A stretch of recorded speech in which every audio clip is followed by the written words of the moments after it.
The sleek research vessel Eternal Wisdom moved slowly through empty space. The ship carried a team of alien scientists who studied old things from the past. Today, they found something big. Director Kim stood on the bridge, looking at the screens. His green-scaled skin caught the blue light as he watched his team work. The thing they found was huge. A dark ship floating between two arms of the galaxy. "Sir, we finished the first scans," said Officer Lee. His four-fingered hands moved quickly over the glowing controls. "This ship is about 800 years old. It has no power running through it." Director Kim's tail swished gently behind him. "What kind of ship is it?" "We think it's a warship, sir. Probably made by humans," Lee answered. His third eye blinked slowly. "Humans died out long ago. The Galactic Confederation will want this for their museum." Across the room, Researcher Park made a worried sound.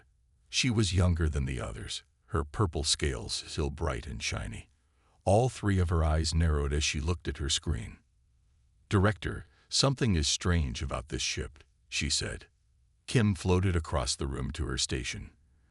In the low gravity, his feet barely touched the floor. "What do you mean?" "Old ships fall apart in certain ways," Park explained. She pointed at some numbers on her screen. "This one doesn't match the patterns we know. Some parts seem like they were made to wait, not die." "Show me," Kim said. Park's fingers danced over the controls. A new image appeared, a close-up of the side of the old ship. Faded letters became visible. UNSC DFI. "Interesting," Kim said. His long fingers tapped against his chin. "What does UNSC mean?" "We don't know yet," Park admitted. "Our records about humans are not complete. They weren't very advanced, but they did build some impressive things before they disappeared." Officer Lee joined them. "Should we leave it here?" Some of the team feels uneasy about it. Kim laughed. "It's just an old ship. The humans have been gone for centuries." He turned to face the main screen, where the massive dark shape floated. "Prepare to move it to Research Station Epsilon. We'll study it properly there." The team began the slow process of attaching energy beams to the old ship. These beams would pull it through space to their research base. No one spoke much as they worked.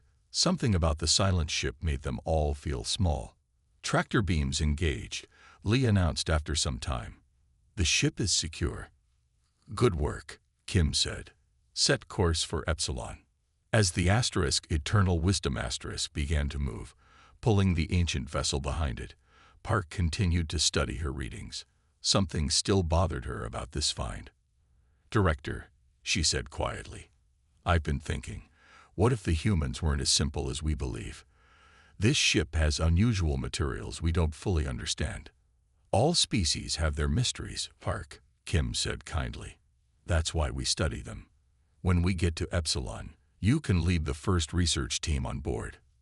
Park nodded, but didn't feel better. As she turned back to her station, she missed something important. Deep inside the dark ship, in a sealed room no scan had penetrated, something changed. A tiny light blinked once, then again. A system designed to wait for centuries sensed the movement. It began a sequence. The massive engines of the Eternal Wisdom pushed forward, dragging what everyone believed was just a dead relic from a lost civilization. None of them knew that with each passing moment, more tiny lights were blinking to life throughout the UNSC Defiance. It wasn't dead. It was waking up. Researcher Choi walked slowly through the dark hallway of the old human ship. 3 weeks had passed since they brought it to Research Station Epsilon. The team had mapped most of the ship, but many areas remained unexplored. Choi's small light shone against the metal walls. He was alone today. Most researchers worked in pairs, but Director Kim trusted Choi to be careful. After all, this was just an old dead ship from a species that disappeared hundreds of years ago. Section 12, Level 3. Choi spoke into his recorder. "The corridors here are narrower than the main pathways, possible crew quarters or specialized work areas. He turned a corner and stopped. His light revealed a sealed door, different from the others they had found. Unlike the simple sliding doors throughout the ship, this one had thick metal bars across it. Found unusual door, he continued recording. Heavy security design suggests important area. Choi pressed his hand scanner against the door. To his surprise, it slid open with a soft hiss. Air rushed past him, stale but breathable. "That's strange," he muttered. "Power systems should be completely dead." The room beyond was small but filled with equipment. Unlike the dusty corridors, this space seemed somehow preserved. Panels lined the walls, and a central console stood in the middle. "I believe I found some kind of control room," Choi said excitedly into his recorder. Design suggests it might be for ship systems management. He moved to the central console, shining his light over its surface. Most of the ship's technology they had examined was simple: buttons, levers, and basic screens. But this panel was different. It had a smooth surface with strange markings. "The technology here seems more advanced than other areas," Choi noted. "Possible command center." He ran his fingers just above the surface, not touching it. Director Kim had strict rules about handling unknown technology. But one part of the panel caught his eye, a small section that seemed to glow very faintly. "There appears to be minimal power in this system," he said. "I'll take readings to determine." His hand accidentally brushed against the panel. His finger pressed into what felt like a button, though it hadn't been visible. Nothing happened. Choi held his breath, waiting. After several seconds, he relaxed. "False alarm," he said, laughing at himself. "Just an inactive." A low hum began. Choi felt it through his feet before he heard it. The vibration grew stronger, moving through the floor and up the walls. "What's happening?" he whispered. Suddenly, lights flickered on around the room, dim at first, then growing stronger. The console in front of him lit up with symbols and diagrams. "Emergency protocols initiated," said a calm female voice from nowhere. "Restoration sequence, Alpha 97 commencing." Choi jumped back, knocking over his equipment. "Computer, stop. Halt sequence." Voice pattern unrecognized. The voice replied. "Security protocols engage." All around him, more systems began to activate. Screens that had been dark for centuries now glowed with information. The hum grew louder. Through the walls, Choi heard mechanical sounds, clicks, whirs, and heavy movements. It sounded like the ship was stretching after a long sleep. "Director Kim." He shouted into his communicator, panic rising in his voice. "Something's happening on the ship." "Calm down, Choi," came Kim's voice, breaking up with static. "What exactly is?" The connection crackled. "Happening? Can you?" More static. "I was in some kind of control room," Choi explained quickly. "I accidentally touched something. Now the ship is powering up." "That's impossible," Kim's voice said. "The power systems were dead. Get out of there now." Choi moved toward the door, but stopped as the lights in the hallway beyond also began to glow. The ship was waking up all around him. "Self-repair systems online," announced the calm voice. "Hull integrity assessment in progress. Weapons systems beginning diagnostic sequence." "Weapons?" Choi whispered. "What did you say?" Kim's voice crackled. Choi watched as more systems lit up around him. The dead ship wasn't dead anymore. It was coming back to life. "Director," Choi said quietly, "I think I woke it up." Deep in the heart of the old ship, hidden behind heavy walls that blocked all scans, something special was happening. A long tube-shaped container began to hum. Ice that covered its clear top started to melt. Inside lay a person, a real human. The tube opened with a hissing sound. Cold air escaped into the room. The person inside didn't move at first. Then, slowly, her fingers twitched. Her chest rose and fell with deeper breaths. Finally, her eyes opened. Commander Ju blinked several times. Her body felt heavy and strange. She tried to sit up but couldn't. Her muscles hadn't moved in centuries. Where? She tried to speak, but her throat was too dry. A small robot arm extended from the side of the tube. It held a cup of water to her lips. She drank slowly. "Status report," she finally managed to say. Her voice sounded rough and unfamiliar to her own ears. A calm voice spoke from the walls around her. "Welcome back, Commander Ju. You have been asleep for 827 years, 4 months, and 19 days. The Defiance has been found by non-humans." Ju closed her eyes again. 800 years. It was hard to understand such a long time. Memories began to return to her mind. Earth burning. People screaming. The enemy ships filling the sky. The desperate plan to save what remained of humanity. "Ship status?" she asked. "All systems returning to operation." The voice replied. "The aliens who found us believe we are a simple relic. They do not know what the Defiance truly is." Over the next day, Ju slowly regained her strength. The ship's medical systems helped her body recover from the long sleep. She ate special food and exercised carefully. Her dark hair, once short, had grown long during her sleep. Meanwhile, the aliens who found the ship were panicking. The vessel they thought was dead had come to life. Strange noises echoed through the halls. Doors that were open now closed. Areas they had mapped were suddenly impossible to enter.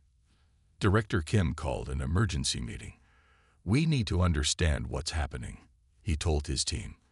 "All signs indicate some kind of automatic reactivation sequence." "But that's impossible," said researcher Park. "No power system could last 800 years. Apparently human technology was better than we thought," Kim replied. Their discussion was interrupted when Officer Lee burst into the room. "Director, we detected movement in Section 7. Someone is in there."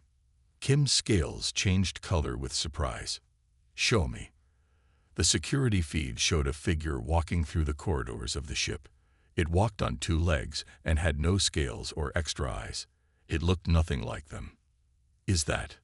Park whispered. "A human," Kim finished. 2 days later, Director Kim stood in a large meeting room. Armed guards waited outside. The Galactic Confederation had sent officials when they heard the news. Nobody believed it until they saw her in person. The door opened. Commander Ju walked in. She wore a dark uniform with strange symbols on the shoulders. She was shorter than the aliens but stood straight and confident. Her brown eyes looked at each person in the room. "This is impossible," said one Confederation official. "Humans died out centuries ago." Ju smiled slightly. "That's what we wanted you to think." The room fell silent. Director Kim moved forward. "What do you mean?" "Our historical records clearly show humans were wiped out in the Orion conflict." "Your records show what we wanted them to show," Ju said simply. She walked around the table, studying the aliens with curiosity. "When you're losing a war, sometimes the best strategy is to disappear." "But," Kim struggled to understand, "this ship is just a military vessel." Ju laughed. It was the first time any of them had heard a human laugh. "The Defiance isn't just a warship, Director Kim. It's much more.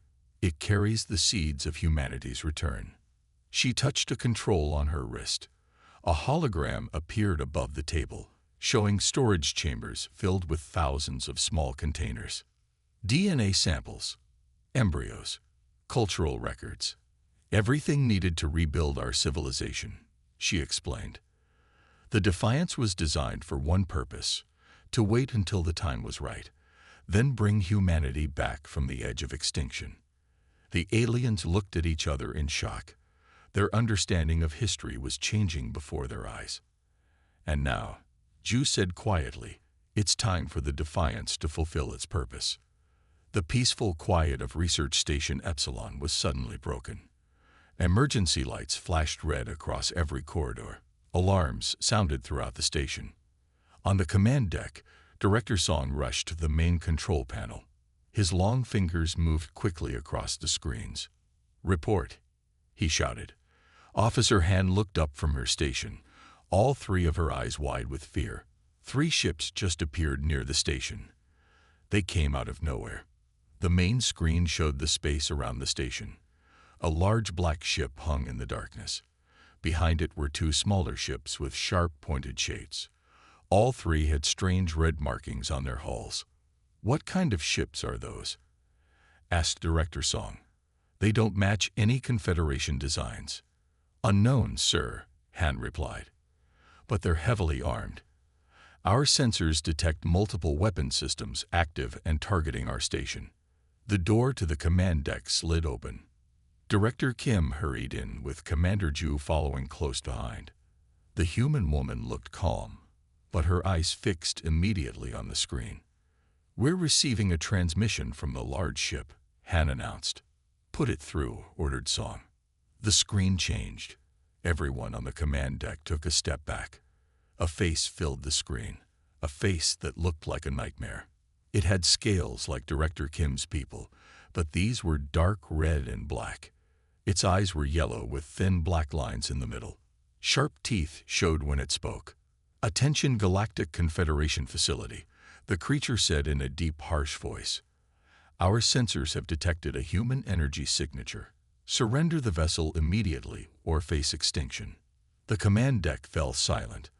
All eyes turned to Commander Ju. Director Kim moved closer to her. "Who are they?" he asked quietly. Ju's face hardened. "They're called the Vrex.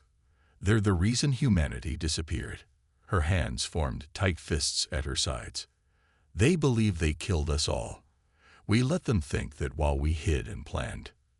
Director Song approached the communication panel. "This is Research Station Epsilon of the Galactic Confederation. The vessel you refer to is simply an old artifact we are studying. We mean no harm." The Vrex commander's yellow eyes narrowed. "You have been deceived.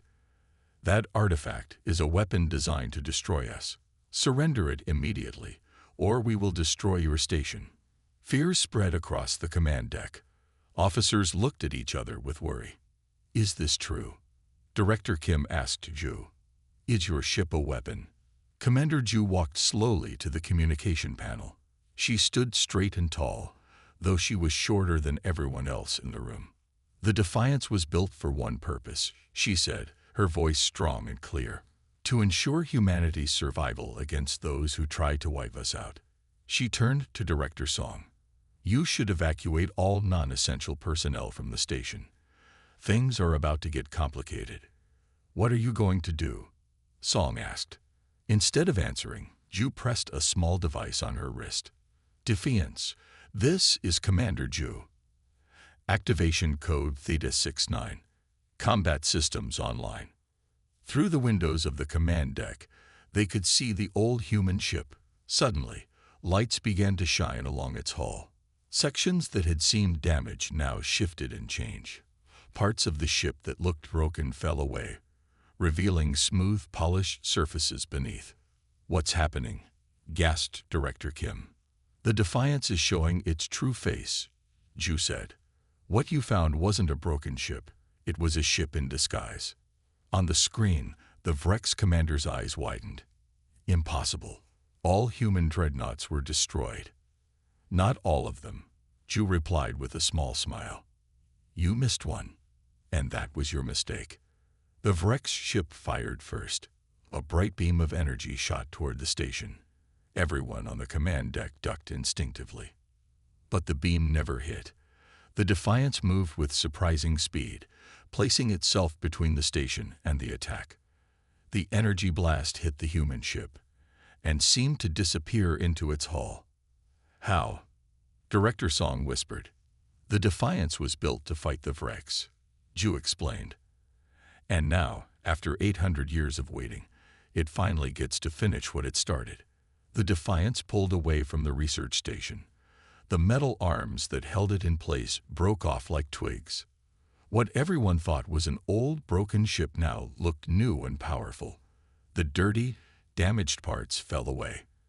Underneath was a smooth, shining hull that glowed with blue light. "Look at that," whispered Researcher Park. Her 3 eyes were wide open. It was hiding its true self all this time. On the command deck of the station, Everyone stood silently. They watched the screens as the human ship changed before their eyes. "Targeting systems ready," said the ship's computer voice. Enemy ships identified as Vrex vessels. Commander Ju stood tall on the bridge of her ship. After centuries of sleep, the Defiance was awake and ready. The ship that carried humanity's last hope was about to show its power. "They're firing," shouted Officer Han. The Vrex ships shot bright red beams at the Defiance. Everyone on the station held their breath. The beams hit the human ship directly. But nothing happened. The Defiance simply absorbed the attacks. No damage showed on its shining hull. "Impossible," Director Song said. "How can it survive such attacks?" Director Kim watched carefully. "It seems humans were far more advanced than we thought." The Defiance moved through space with amazing speed. It turned and spun in ways that seemed impossible for such a large ship. Then it fired back. Thin blue beams shot from the Defiance. They cut through the smaller Vrex ships like they were made of paper. The big Vrex battleship tried to run away, but the Defiance was faster. It moved in front of the enemy ship and fired again. Within minutes, the battle was over. The Vrex ships floated in space, dark and broken. "The threat has been neutralized," Commander Ju's voice announced over the station's speakers. "Your station is safe." 2 hours later, the top officials of the Confederation gathered in the main meeting room. Commander Ju stood in the center, surrounded by alien leaders who had rushed to the station after hearing the news. "We need answers," said the High Minister, the oldest and most respected of the group. "How did humans build such advanced technology? Our records show your species was primitive." Ju smiled. "Those records show what we wanted them to show. The Vrex nearly destroyed us. We made them think they succeeded while a few of us escaped." She touched a control on her wrist. A hologram appeared in the air. It showed thousands of small containers stored inside the Defiance. "This is the real purpose of my ship," she explained. "The Defiance carries the DNA of millions of humans. It holds our history, our art, our music, everything that makes us human. It was built to protect these things until it was safe for humanity to return." The room fell silent as everyone understood what this meant. "The galaxy thought we were extinct," Ju continued. "That was our best protection while we prepared. Now it's time for humanity to return." Later, as the Defiance prepared to leave, Director Kim walked quickly to the docking bay. He carried a small bag over his shoulder. He found Commander Ju by the entrance to her ship. "You're leaving," he said. It wasn't a question. "Yes," she replied. "The Defiance must reach our hidden colony. There are other humans waiting there. Not many, but enough to start again." Kim took a deep breath. "I want to go with you." Ju looked surprised. "Why would you want to leave everything you know?" "Because history needs to be rewritten," Kim said. "Someone needs to record the truth about humans. Who better than the scientist who found your ship?" Ju studied him for a moment, then nodded. "Welcome aboard, Director Kim." They walked together into the Defiance. The ship's doors closed behind them. From the station, everyone watched as the human vessel moved away. Its engines glowed bright blue against the darkness of space. It wasn't a relic from the past anymore. It was the beginning of humanity's future. As the ship disappeared into the distance, Park stood by the window. "Do you think we'll see them again?" she asked Officer Lee. "I hope so," Lee replied. "I think the galaxy just got a lot more interesting." The Defiance jumped to light speed, leaving only a trail of blue light behind, and a galaxy forever changed by the return of a species everyone thought was gone. The end.